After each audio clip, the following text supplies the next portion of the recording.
Hallelujah, सबको जय मसीह की, प्रेज़ द लॉर्ड। मेरा नाम पॉल तारिक खान है और फिर मैं एक नई वीडियो में आपके सामने आया हूँ मेरे प्रिय है ना। और हमेशा की तरह वीडियो में वचन में जाने से पहले कुछ बातों को शेयर करना चाहूँगा। इस बात को ध्यान रखें कि जब भी खुदा आपको, मेरे प्रिय, जब खुदा कोई काम करवाता है तो वो उसके काम करवाने के पीछे एक रीज़न, एक वजह होती है। और बिना वजह परमेश्वर किसी काम को कोई करवाता नहीं है और किसी काम के लिए बोलता नहीं है। तो आज भी एक वचन है मेरे प्यानो, जो थंबनेल और टाइटल देख के समझ गए होंगे कि ये परमेश्वर ने मेरे प्यानो पाप के फल को क्यों लगाया। हालेलुया। आज ये सवाल बहुतों के दिमाग में चलता है मेरे प्रियानो, और इसी सवाल का जवाब मैं आज इस वीडियो के माध्यम से देने आया हूँ। और जैसे हम देख रहे हैं मेरे प्रियानो, जब वो फल लगाया, साइड में देख सकते हैं आप, ये फल है और ये फल लगाया है मेरे प्रियानो। फल देख रहे हैं आप कितने सारे हैं, पर मैं बता रहा हूँ ये पाप का फल ही क्यों लगाया।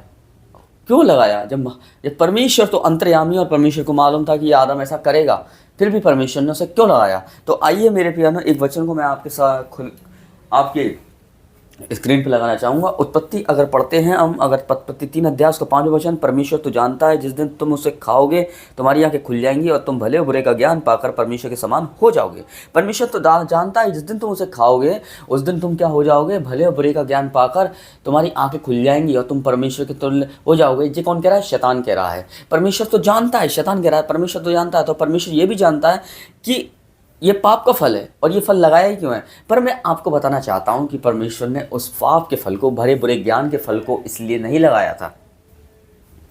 इसलिए नहीं लगाया था ताकि आदम की भूख मिट जाए। इसलिए लगाया था ताकि आदम उस पेड़ के द्वारा परखा जाए। कभी कभी परमेश्वर आपको हठीले लोगों के बीच में क्यों रखता है मालूम है? कि आप परखे जाओ। खुदा परीक्षा नहीं करता है, खुदा ज्यादातर परखता है। परीक्षा शैतान करता है, हमेशा ध्यान रखना। पर आदम की भी एक परख थी, और आदम की ये परख थी कि आदम की परख थी कि वो पेड़ जो लगाया है, और मैं मानता हूं जब वो भले और बुरे का ज्ञान का पेड़ लगाया तो और भी पेड़ लगाए होंगे परमेश्वर ने, और भी फल लगाए होंगे परमेश्वर ने, पर वो भी उसके पास नहीं गया। आदम भले और बुरे ज्ञान के फल के पास ही गया, क्योंकि ले जाने वाला उसे कोई और था, और वो उसकी हवा थी, और हवा को शैतान ले गया। पर मैं आपको बताना चाहता हूं, हवा ने उस फल को इसलिए नहीं खाया कि वो चाहने योग्य, खाने योग्य। हवा ने उस फल को इसलिए नहीं खाया ताकि वो फल स्वादिष्ट था, इसलिए खाया क्योंकि उससे किसी ने कुछ कहा था कान में। जब आप परमेश्वर जानते थे कि जब ये आदम इस फल को खा लेगा तो आपने लगाया ही क्यों? आप परमेश्वर कह रहा है तभी तो वो परखा जाएगा कि वो मेरा है या नहीं है। जब आप हठीले लोगों में रखे जाते हो ना, जो आपसे रुतबेकार होते हैं, आपसे एजुकेटेड होते हैं, आपसे बढ़िया होते हैं, आपसे टैलेंटेड होते हैं, और जब परमेश्वर उनके बीच में आपको रखता है तो इसलिए रखता है ताकि आप परखे जाओ, आपकी परख होने पाए। हालेलुया, परख होने पाए। पर जिस आदम को परमेश्वर ने बनाया, क्या वो उसके बारे में जानता नहीं था वो कैसा है? पर फिर भी परमेश्वर ने उसकी परख क्यों ली? क्योंकि ऐसा करके परमेश्वर कहता है कि मैं तुम्हें सिद्ध करना चाहता हूँ।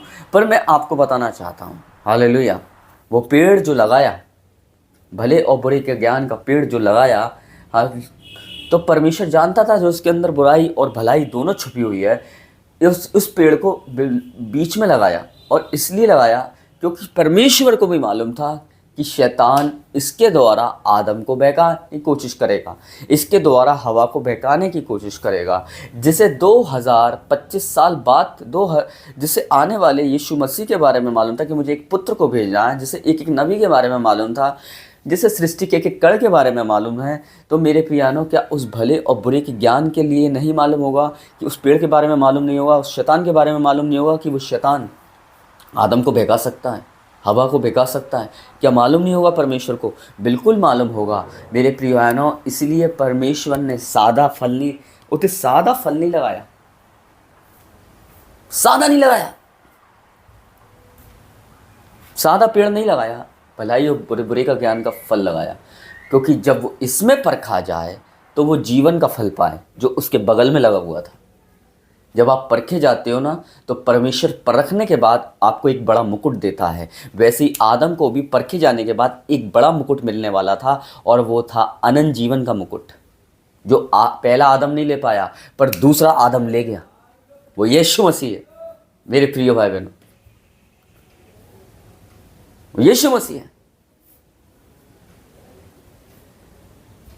अगर वो पहले परीक्षा में पास हो जाता तो मेरे प्यानो वो अनंत जीवन का मुकुट ले आता।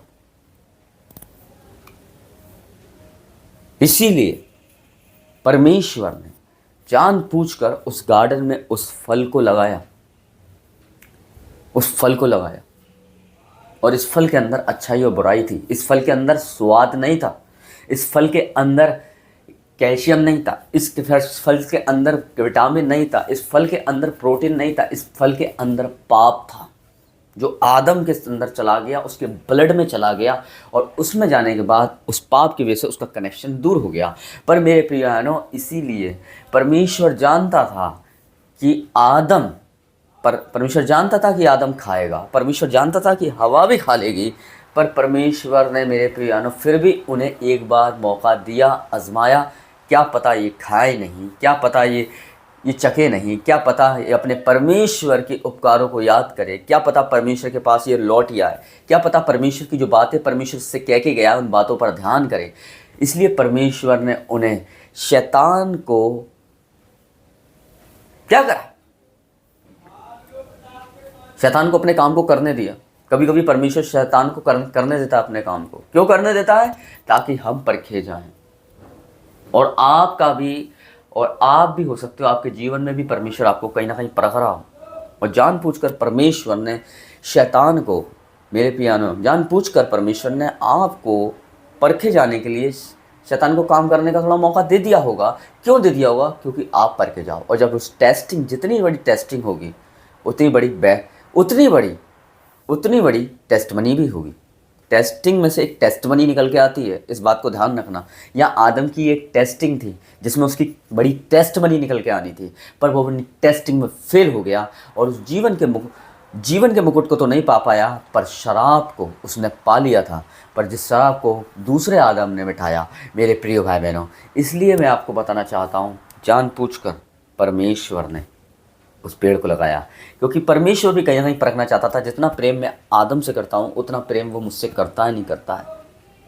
हम रॉबर्ट से प्रेम नहीं कर सकते, मैं इस लाइटिंग से प्रेम नहीं कर सकता, मैं इस पुलपिट से प्रेम, मैं इस लोहे से प्रेम नहीं कर सकता, मैं इस गिटार से प्रेम नहीं कर सकता, मैं इन दीवारों से प्रेम नहीं कर सकता।